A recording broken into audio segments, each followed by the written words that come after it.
Bonsoir mesdames et messieurs. Pour commencer, petit rectificatif. Pierre-Henri n'est pas seulement gestionnaire, il est gestionnaire de portefeuille, gestionnaire de fonds et analyste financier. Et un de nos meilleurs, donc nous sommes très contents en tant que commerciaux de l'avoir à nos côtés pour conseiller nos clients. Donc je me présente, Grégory Vanendal, je suis responsable de l'équipe commerciale ici à Luxembourg. Et je vais rapidement faire un petit sondage. Qui connaît Capital at Work? Des invités, hein. Les autres, c'est les tricheurs. Bon, donc je pense que c'était quand même nécessaire de refaire un petit peu le point sur qui nous sommes, parce que ce qu'a présenté Pierre-Henri ce soir, c'est la pointe de l'iceberg. C'est le résultat de beaucoup de travail collectif. Et il se trouve que nous n'avons qu'un métier chez Capital at Work, c'est la gestion de patrimoine.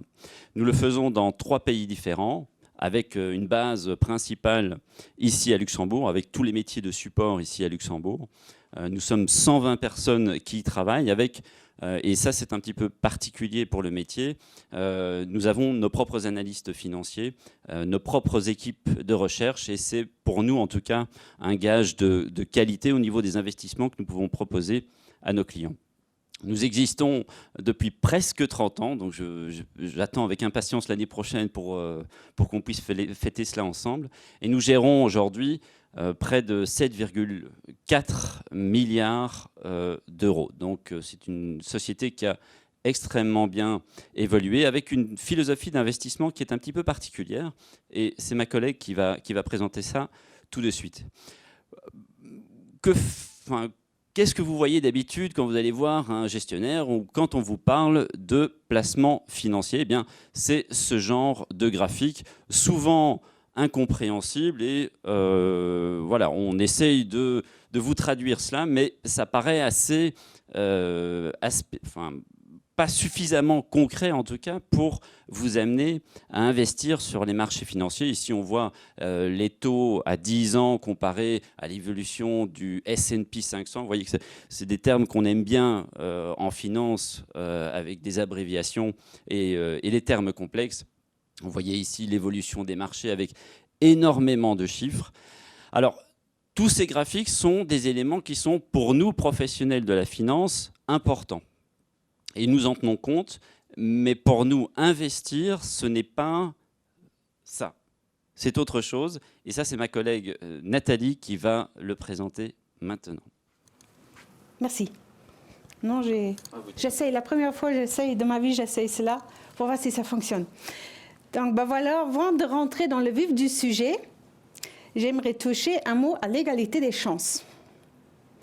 Effectivement, aujourd'hui, je vais parler d'une entreprise qui s'occupe de la beauté et des soins de corps. Et je me suis dit, mais pourquoi je ne parlerai pas des hommes, pour une fois, hein, parce qu'en général, quand on parle de beauté et de soins de corps, on passe aux femmes. Mais effectivement, quand vous baladez un peu dans les rues de la ville, vous voyez qu'à gauche et droite, il y a des barbiers qui apparaissent un peu partout. Vous avez même des instituts de beauté purement masculins qui sont en train de connaître un véritable essor.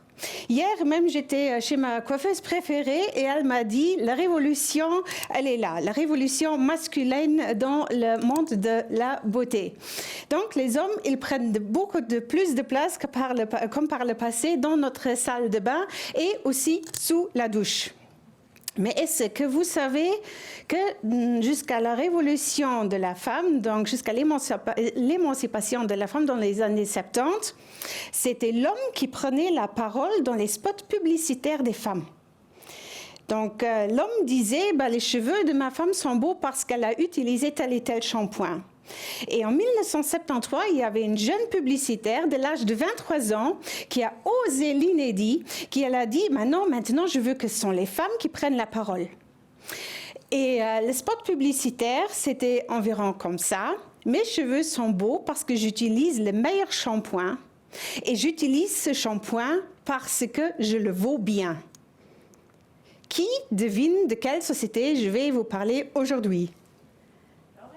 Merci.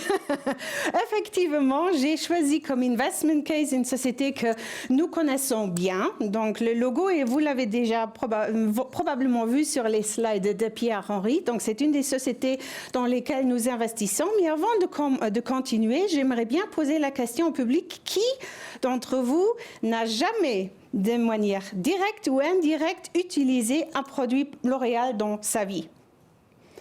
Oui, c'est ce que je me suis attendue. Personne.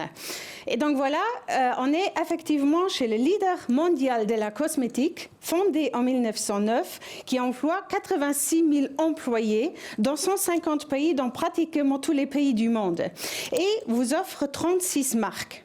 Maintenant, vous vous trouvez dans le luxe, vous vous trouvez dans la grande surface et aussi en pharmacie. Donc, si vous pensez qu'avec La Roche-Posay, avec Vichy, avec Biotherm ou avec Kiehl's, vous êtes en train de vous offrir du luxe, maintenant, vous vous trouvez toujours dans le groupe L'Oréal, tellement grand et leur portefeuille de marques qu'ils ont dans leur entreprise.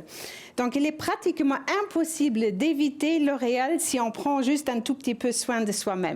Et bien voilà, les conséquences, c'est qu'ils font des flux financiers énormes, 3,3 milliards d'euros l'année dernière, avec une valeur d'entreprise de 125 milliards, ce qui fait quand même des flux financiers disponibles de 2,66%, et ceci avec un taux de croissance qui est supérieur à 7%. Mais attention, des accidents, ils arrivent toujours. Pas seulement au niveau du maquillage, aussi au niveau des investissements, surtout si on ne tient pas compte de certaines règles dont Pierre-Henri vous a déjà parlé. Donc, profil de risque, horizon d'investissement, et puis aussi le prix versus la valeur de l'entreprise. Donc, même si on aime bien cette entreprise, on la connaît, on connaît ses flux financiers, on connaît tous ses chiffres. Il ne faut pas oublier que L'Oréal, depuis le 1er janvier de cette année, a monté de 21%. Donc, je peux bien m'imaginer que notre analyste Vanessa, qui s'occupe de cette valeur, elle est en train de voir est-ce que c'est une valeur qui vaut encore la peine d'être achetée. Donc, ce n'est pas une recommandation d'achat pour les actions L'Oréal, c'est juste une description comment nous voyons nos investissements à l'intérieur de nos portefeuilles. Donc, nous regardons l'entreprise avec ses projets et la réalité économique qui se trouve derrière. Maintenant, ce soir, vous avez souvent entendu le mot risque. Et je sais que vous adorez ça. Donc, il faut vraiment savoir que le risque, dans notre métier, il nous accompagne tout le temps, mais le risque, il est gérable. Il faut juste se donner certaines disciplines. Bon, maintenant, Pierre-Henri, il a utilisé des termes comme volatilité, etc. Ça fait un peu peur. Je préfère rester simple et utiliser une phrase utilisée par Warren Buffett qui dit « Le risque, c'est quand vous ne savez pas ce que vous faites ». Et en fait, je pense que la première règle dans ce qu'on fait, c'est de bien connaître ses investissements. Donc ici, voilà, j'ai pris les chiffres de L'Oréal. Je ne vais pas rentrer dans ce détail des chiffres, mais c'est en bref, entre autres, tout ce qu'on fait au niveau de toutes nos entreprises dans lesquelles nous investissons.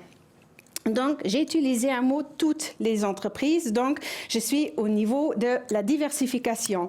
Nous n'avons pas la boule de cristal de ce monsieur-là. Donc, nous devons vraiment penser à toutes les éventualités qui peuvent surgir. Donc, un changement des taux d'intérêt, un changement au niveau des devises, un changement au niveau de la qualité de l'entreprise. Pierre-Henri vient de le dire, on se lève le matin et puis Volkswagen, il a un scandale avec ses voitures diesel. Donc, il faut réagir, ou un problème de liquidité, donc ce qu'on veut absolument éviter, qu'on détient des avoirs qu'on ne peut pas vendre le lendemain quand le client a besoin d'argent. Donc regardons un peu dans un autre type de boule de cristal, comment gérer ces risques.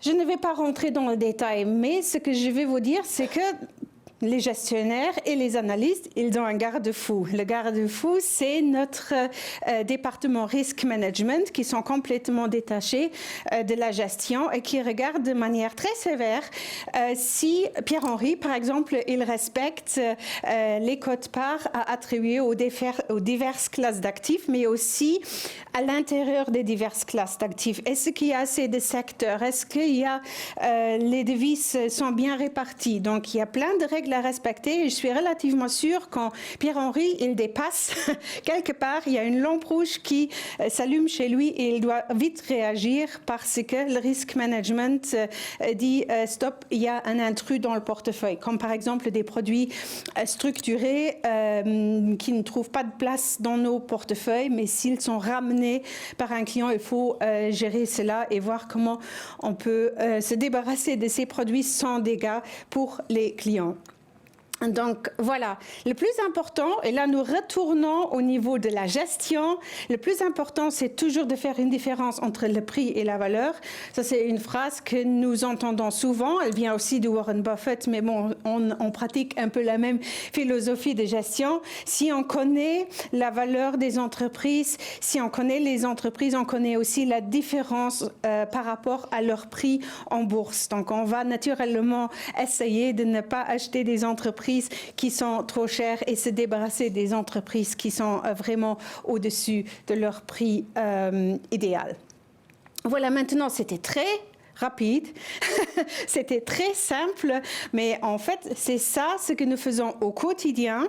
Donc j'ai simplifié donc au niveau de la gestion pour nos clients, mais aussi à l'intérieur des supports d'investissement dans le cadre des assurances qui sont proposées par le groupe Foyer.